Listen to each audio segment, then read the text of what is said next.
138 സങ്കീർത്തനം. ഞാൻ പൂർണ്ണ ഹൃദയത്തോടെ നിനക്ക് സ്തോത്രം ചെയ്യും.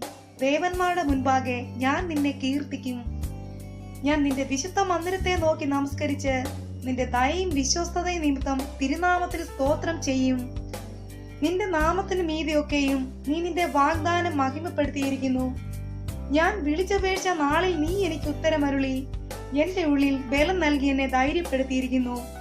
യഹോവേ, ഭൂമിയിലെ സകല രാജാക്കന്മാരും നിന്റെ വായിൻ വചനങ്ങളെ കേട്ടിട്ട് നിനക്ക് സ്തോത്രം ചെയ്യും. അതെ, അവർ യഹോവയുടെ വഴികളെ കുറിച്ച് പാടും. യഹോവയുടെ മഹത്വം വലിയതാകുന്നുവല്ലോ. യഹോവ ഉന്നതനെങ്കിലും താഴ്മയുള്ളവനെ കടാക്ഷിക്കുന്നു. ഗർവിയോ അവൻ ദൂരത്ത് നിന്ന് അറിയുന്നു. ഞാൻ കഷ്ടതയുടെ നടുവിൽ നടന്നാലും നീ എന്നെ ജീവിപ്പിക്കും. എന്റെ ശത്രുക്കളുടെ ക്രോധത്തിന് നേരെ നീ കൈ നീട്ടും. നിന്റെ വലകൈ എന്നെ രക്ഷിക്കും. യഹോവ എനിക്ക് വേണ്ടി സമാപ്തി വരുത്തും. യഹോവേ, നിന്റെ ദയ എന്നേക്കുമുള്ളത്. തൃക്കൈകളുടെ പ്രവൃത്തിയെ ഉപേക്ഷിക്കരുതേ. ആമേൻ.